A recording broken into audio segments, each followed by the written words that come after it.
Правителството започва изпълнението на един от приоритетите си за 2015 година – саниране на панелните жилища.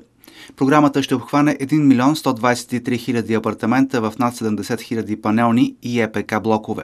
98% от тези сгради са в големите градове. В интервю за телевизия Европа, министърът на регионалното развитие и благоустройството Лиляна Павлова обясни какви са изискванията към собствениците на жилища. На бюджет 2015 имаме заложен 1 милиард лева като държавна гаранция, която ще бъде предоставена на ББР, Българската банка за развитие, която да формира фонд и с този привлечен ресурс всъщност да финансираме на 100% санирането на тези, пак казвам, започваме с панелните сгради. Какво е изискването, за да може една сграда да участва? Първо, сградата да е панелна или стомано-бетонена. В нея да има минимум 36 апартамента, като размер и задължително е цялата сграда, всички живеещи в нея да участва. Не можем да позволим частично саниране на един или два входа, трябва да е цялата сграда в пълнота. Какво е необходимо?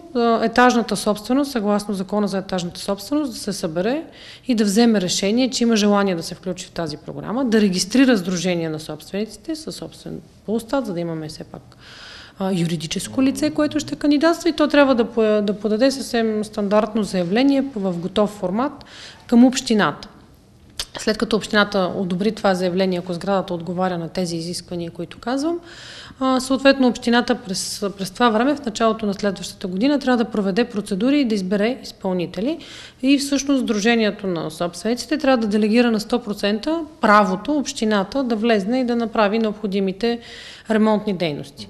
Започваме с конструктивно обследване на сградата, за да сме сигурни, че е конструктивно устойчива, че няма дефекти или че не е необходимо укрепване, защото ако е необходимо и това трябва да бъде направено.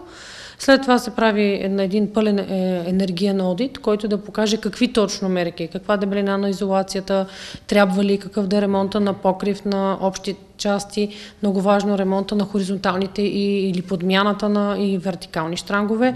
Сгради, в които това е допустимо или е възможно, може да се предложи слагането на соларни панели, за да може да се намали, или подмяната изцяло на инсталацията, която се ползва за отопление, или преминаване към друг вид система на отопление.